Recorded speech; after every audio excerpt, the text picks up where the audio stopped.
Ridley Scott's classic came at a time when people wanted feel-good alien movies like E.T. The movie went on to become a massive success and spawned several sequels, crossovers, comics, and games. Needless to say, Alien was a groundbreaking piece of work, and no such work comes into existence without some fascinating behind-the-scenes stories. So in this video, I'll take you through the 20 lesser-known but super interesting facts about Alien. Let's begin, shall we? But before we go into our explanation, we have a very small request. If you like our content, please support us by subscribing to our channel. This is a small click for you, but for us, it means a lot. Thank you. Let's begin.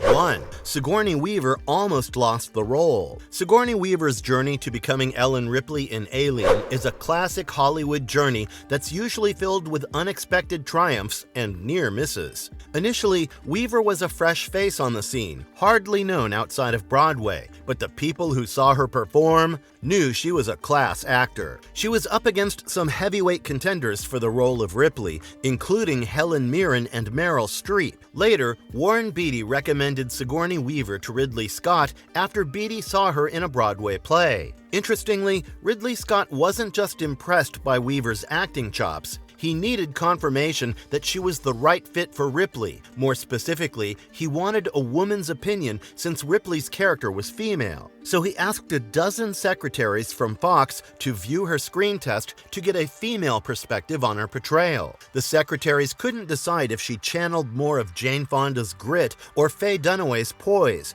but their debate only cemented Scott's decision, and Weaver was finally confirmed to play Ripley. However, landing the role did not mean that Sigourney's streak of challenges was over. Early on in the filming, she suffered severe allergies, which led her to fear that she was allergic to Jonesy, the cat. And you know, a trained cat is harder to replace, so she feared that it could be over for her. Thankfully for sci-fi fans everywhere, the real culprit turned out to be the glycerin spray used to simulate sweat. Once the production stopped using the spray on her, Weaver's symptoms subsided, and her place was finally secured as the iconic Ellen Ripley. And the rest, as we know, is history.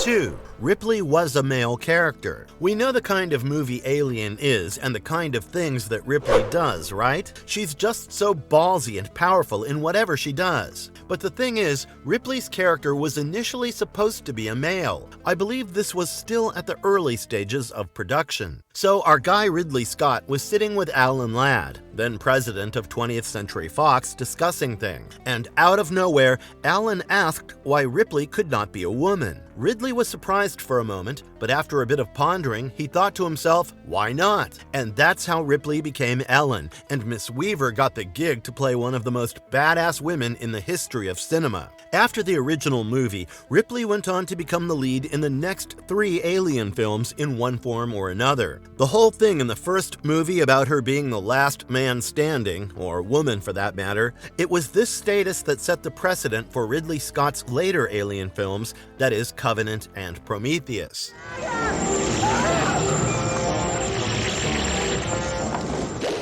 3. The original working titles were strange. It is nigh impossible to imagine the Alien franchise being called anything but the Alien franchise, right? But the initial titles were very different. The thing is, Dan O'Bannon wrote the original script for the movie, and it featured an alien that looked very different from the one we see now. In here, the crew goes to explore the derelict ship in the hope of being the first ones to contact an extraterrestrial organism. They do so voluntarily, which is not what happened in the movie. Anyway, the initial title was Memory. The second draft changed the title to They Bite, and the final title of O'Bannon's script was Star Beast. However, Walter Hill and David Giler made uncredited rewrites to the script. Later on, co-writers Dan O'Bannon and Ronald Shusett were going through the script and were surprised to see the number of times the word alien was used, and therefore decided to name the movie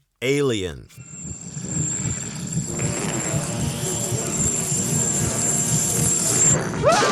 4. 4. The alien was supposed to be translucent and see-through. The super genius monster artist H.R. Giger was hired to bring the alien to life. He was also tasked with building the alien suit to be used in the film. Now, initially, much like the title, the alien was supposed to be different. The script wanted it to be translucent and albino, which would have allowed the audience to take a look at the internal organs because of the alien's see-through body. Giger's first vision also included a head teeming with live maggots, which would have been crazy to watch and super grotesque in nature. However, due to the limits of special effects at the time, this idea was shelved. As the story would have progressed, the alien's body was to get darker and darker while solidifying at each turn of the movie. Giger took the task head-on and began his mastercraft. A series of tests were conducted to see if the concept would work. A couple of weeks passed, and they realized that no matter what they did,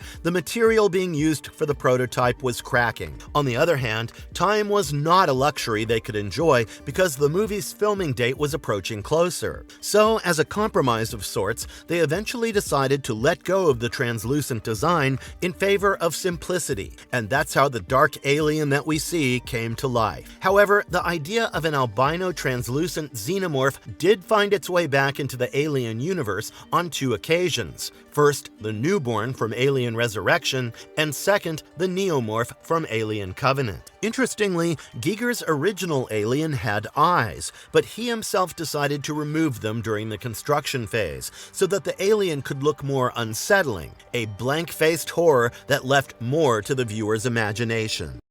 5. The infamous chest-burster sequence. Why did everybody get scared for real? The infamous chest-burster scene in Alien cannot be called the pinnacle of cinematic horror, but it does come close, considering how old the movie is and how real the sequence felt. To pull it off, the crew created a mechanical torso and positioned John Hurt, who played Kane, beneath the table. His head and upper body were visible, which helped in blending seamlessly with the fake torso laid out on the table. Inside the torso, they packed animal organs and rigged a compressed air cannon to simulate the explosive birth of the alien. Contrary to popular belief, the scene wasn't captured in a single take. The mechanism failed initially. Director Ridley Scott, keen on capturing genuine reactions, kept the cast mostly in the dark about the scene's gory details. While they knew something would come out from Kane's chest, the extent of the gore was a well-kept secret. This paid off perfectly as Veronica Cartwright, who played Lambert, was genuinely shocked and horrified, splattered with blood unexpectedly during the take. Sigourney Weaver was so engrossed in the realism of Hurt's performance that she believed he might truly be suffering. The impact of the scene extended beyond the screen, with Yaphet Kotto, who portrayed Parker, so disturbed that he secluded himself at home and avoided any contact with his wife for hours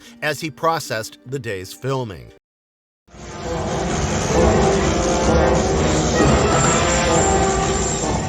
6. The alien was a man in a suit. Discovering that late 70s special effects couldn't deliver a fully agile alien, Ridley Scott realized he needed an actor who could embody the creature's eerie movements. The search led to a casting call that almost saw Peter Mayhew, famous for his role as Chewbacca, get the part. However, it was Bolaji Badejo, a 7'1" graphic artist discovered in a London pub, who was ultimately chosen. Scott enrolled him in Tai Chi and mime classes to master the art of moving slowly. To steer clear of the cliched guy in a rubber suit appearance, Scott was meticulous about how the alien was filmed. The creature graced the screen for only 4 minutes, and Scott kept its appearances brief and impactful, delaying its full reveal until an hour into the movie. He avoided direct frontal shots of the alien to preserve its mystique and prevent it from appearing too human. In fact, one of the scenes that was shot but later axed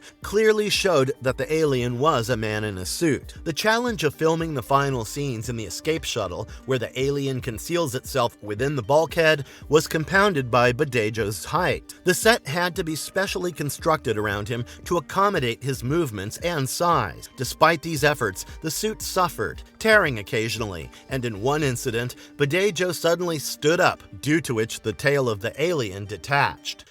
7. 7. H.R. Giger was not popular at that time. Despite his profound influence on the film's aesthetic, H.R. Giger wasn't a household name when Alien was being made. Dan O'Bannon, having previously worked with Giger on Alejandro Jodorowsky's doomed Dune adaptation, was captivated by Giger's unique style that brought together human forms with mechanical elements in a hauntingly sexual way. After Dune collapsed, O'Bannon was eager to maintain the creative momentum and brought Giger along to the Alien project. Ridley Scott, stepping in as director, was immediately taken by Giger's art, particularly his book Necronomicon, and insisted on keeping him on board. Giger's initial designs for the facehuggers were distinctly green, but it did not stick for long and the design was changed. O'Bannon saw an unpainted facehugger prop that sported a pale flesh-like color. He found it so striking that he demanded the design retain this eerie skin-like hue.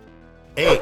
H.R. Giger's alien designs held up by U.S. Customs. H.R. Giger's designs for the alien in Alien were so disturbing that they were held up by U.S. Customs when they arrived from Europe. Giger, a Swiss artist known for his nightmarish depictions of biomechanical creatures, caught the eye of Dan O'Bannon during a failed film project in Paris. O'Bannon was taken aback by Giger's work, particularly a piece called Necronom 4, and knew it was the perfect fit for the creature in his developing script. O'Bannon and his writing partner, Ronald Shusett, were in the early stages of shaping the film, which had not yet been greenlit by a studio. When 20th Century Fox came on board and Ridley Scott was appointed director, O'Bannon introduced Scott to Giger's art. Scott, who was envisioning the film as a horror thriller, was immediately taken with the idea of using Giger's unsettling designs. Scott visited Giger in Switzerland, where the artist agreed to contribute to the film. Giger's commitment to the project remained firm, although he chose to stay in Switzerland while the film was shot in England. The first batch of Giger's alien designs was sent to O'Bannon and Scott in Hollywood via mail. These designs, particularly the ones for the facehugger, were so graphically intense that they caused quite a stir at Customs. The officials were perplexed and concerned by the bizarre and frightening images. O'Bannon himself had to travel to LAX to retrieve them.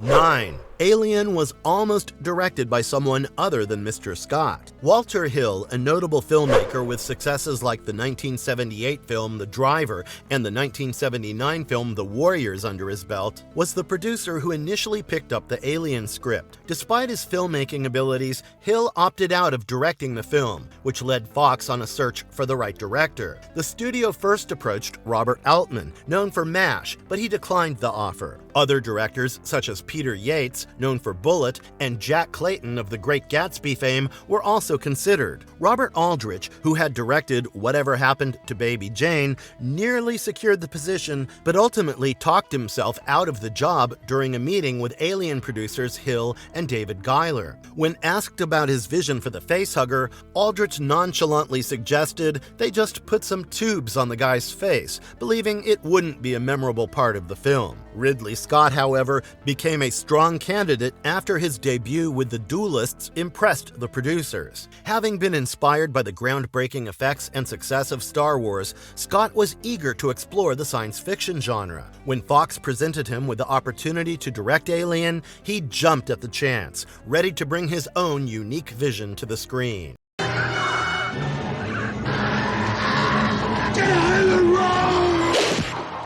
10. The Xenomorph was only a secondary villain in Alien. The real villain in the Alien movies isn't just the terrifying Xenomorphs. It's the ethically void Wayand Utani Corporation, which basically highlights the real-world corporate exploitation and unchecked greed. From the outset in the original 1979 movie, the evil and greedy nature of Wayand Utani is front and center. They own the spaceship Nostromo and treat the crew as expendable assets in their relentless pursuit of profit. This gets pronounced with the revelation of Ash, the science officer, who is actually an android secretly programmed to prioritize the capture of the Xenomorph, even if it meant putting the alien's retrieval higher on the priority list and over the lives of the human crew. Ash's character is a direct link to the corporation's darker agenda. Furthermore, his actions, devoid of any moral or emotional constraints, are but a broader criticism of how some corporations operate,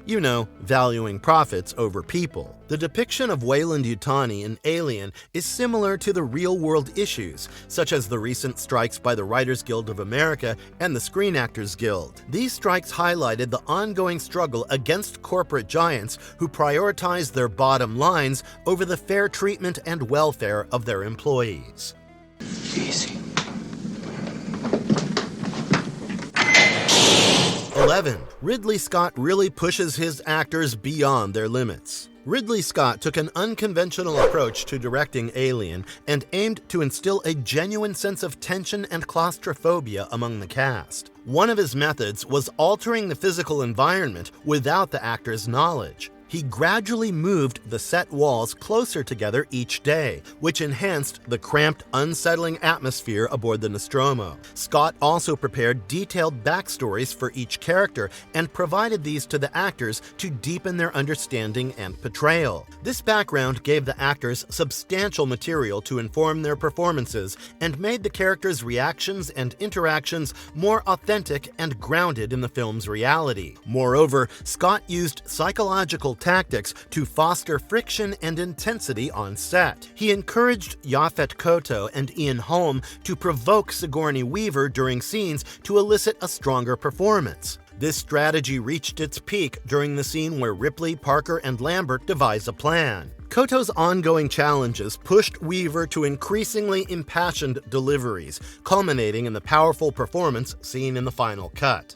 12. It is never revealed that the company's name is Wayand Utani. In the movie, while the name Wayand Utani isn't explicitly mentioned, its character and dependence on tech is highlighted in the film through set design. Observant viewers can spot the company's logo on various items throughout the Nostromo. This way, one knows about the corporation's pervasive influence without overtly drawing attention to it. I think it was an intelligent choice not to name the company because it creates a sense of mystery, which was one of the most important themes of the film. I mean, Alien and its sequel worked so well because not so much was revealed about the alien, and the whole mystery thing was one of the strongest contributing factors to the movie's success.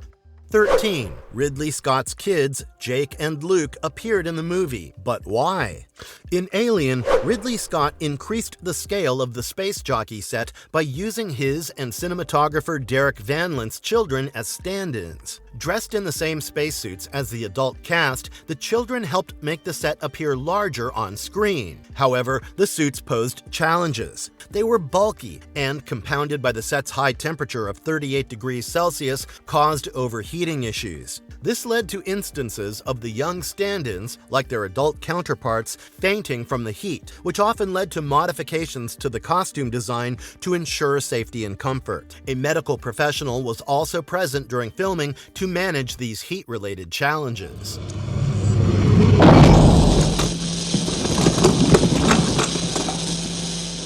14. The character Hicks was not dead. In 1979, Ridley Scott unleashed the iconic xenomorph in his groundbreaking film Alien. The torch was then passed to James Cameron, who dialed up the intensity in the 1986 sequel Aliens by introducing fans to new key characters like Colonial Marine Corporal Dwayne Hicks, played by Michael Biehn, and a lone child survivor Newt, played by Carrie Henn. Rumors had been swirling that Michael Biehn might rejoin Sigourney Weaver for director Neil Blomkamp's Alien 5, which now seems shelved. This follows the character Hicks' presumed death at the start of Alien 3, where an escape ship crash seemingly left Ripley as the sole survivor. Blomkamp's released concept art teases a different fate for Hicks, showing him alive post-Aliens, while his face has injuries from xenomorph acid. Blomkamp had sparked further interest by sharing concept art on social media that depicts Hicks alongside Ripley. It seems that he wanted to continue his film from where Aliens left off. This means that Hicks' saga didn't end with the crash at the beginning of Alien 3. The 2013 video game Aliens Colonial Marines toyed with this idea and proposed that Hicks was extracted from stasis to combat a mercenary attack, which inadvertently led to Ripley and Newt's ejection and crash on Fiorino 161. While Alien 5 would not have directly tapped into the game's plot, given its mixed reception, exception, it does open the door for creative ways to reintegrate Hicks into the storyline. Blomkamp had described his project as a genetic sibling of Aliens and positioned it directly in the lineage of the first two films, while sidestepping the events of Alien 3 and Alien Resurrection without outright negating them.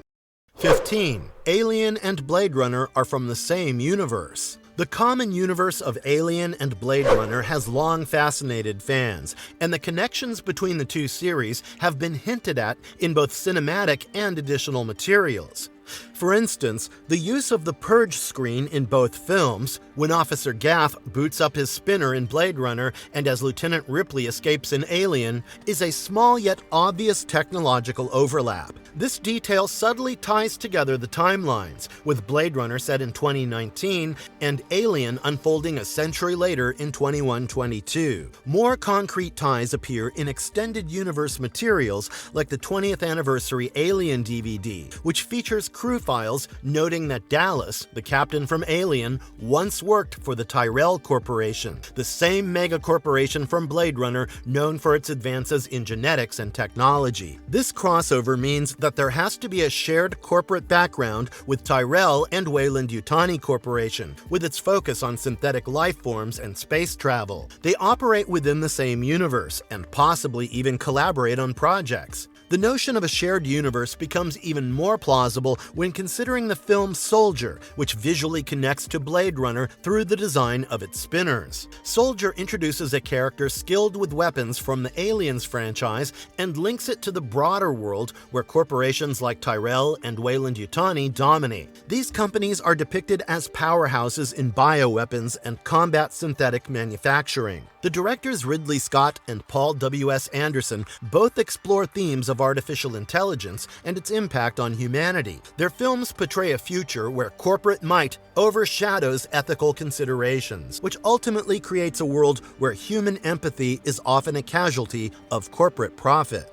16. Casting of Meryl Streep. Meryl Streep and Sigourney Weaver, both Yale Drama School alums, often found themselves vying for the same roles during their early acting careers. Initially, the role could have gone to either a male or female actor, and it ultimately came down to Streep and Weaver. While Streep was initially favored by the casting director for her fit with the character, Ridley Scott felt Streep wasn't quite right for the rugged demands of a space miner. Another factor that influenced the final decision was the timing of the film's production start, which coincided closely with the death of John Cazale, Streep's partner, in March 1978. The producers decided to give Streep space to grieve, opting instead for Weaver, who would go on to define the role in a way that's hard to imagine any other actress matching. Despite Streep's later success and multiple Oscars, Weaver's portrayal of Ripley became legendary. 17. The stories behind the ship's name. In the original film, the spaceship is named Nostromo,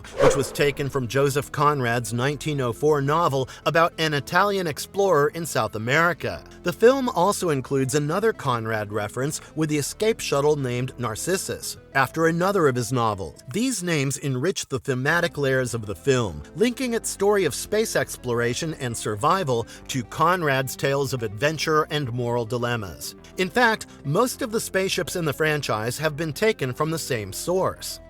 18. A director's touch. Ridley Scott takes control of the camera. Alien was filmed predominantly with handheld cameras by director Ridley Scott due to the set's cramped conditions, with art director Roger Christian noting that Scott personally shot about 80% of the film. The narrow, low-ceilinged corridors of the spaceship set posed challenges for lighting, requiring innovative techniques like placing lights behind grills or integrating them into the set itself. In the egg chamber scene, the crew used blue laser lights borrowed from the rock band The Who were rehearsing nearby, which is pretty fascinating if you ask me.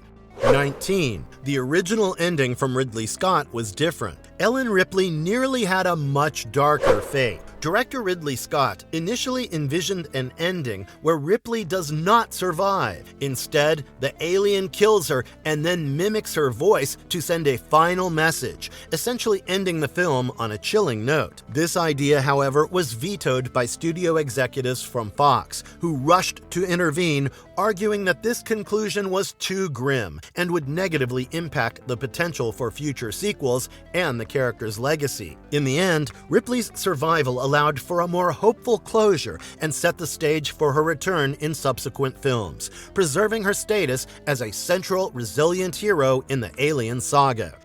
20. The only character played by two actors. In the film, one of the most interesting scenes is when the android, Ash, played by Ian Holm, attempts to kill Ripley. This scene reaches a climax when Parker intervenes, decapitating Ash with a fire extinguisher. The resulting chaotic flailing of Ash's body was realized by having a smaller actor wear a specially designed suit to portray the robotic convulsions. Additionally, the grotesque contents that spill from Ash, resembling his mechanical guts, were creatively crafted from everyday items like spaghetti, milk, meat, and onion rings, adding a visceral and disturbing visual effect to the scene. So yeah, these were the 20 most interesting facts from the movie. If you want to add something to the list, I'd be happy to read your comments. And if you liked our content, don't forget to leave a like and subscribe to us if you haven't already. Have a good one and be safe. Thanks, everyone.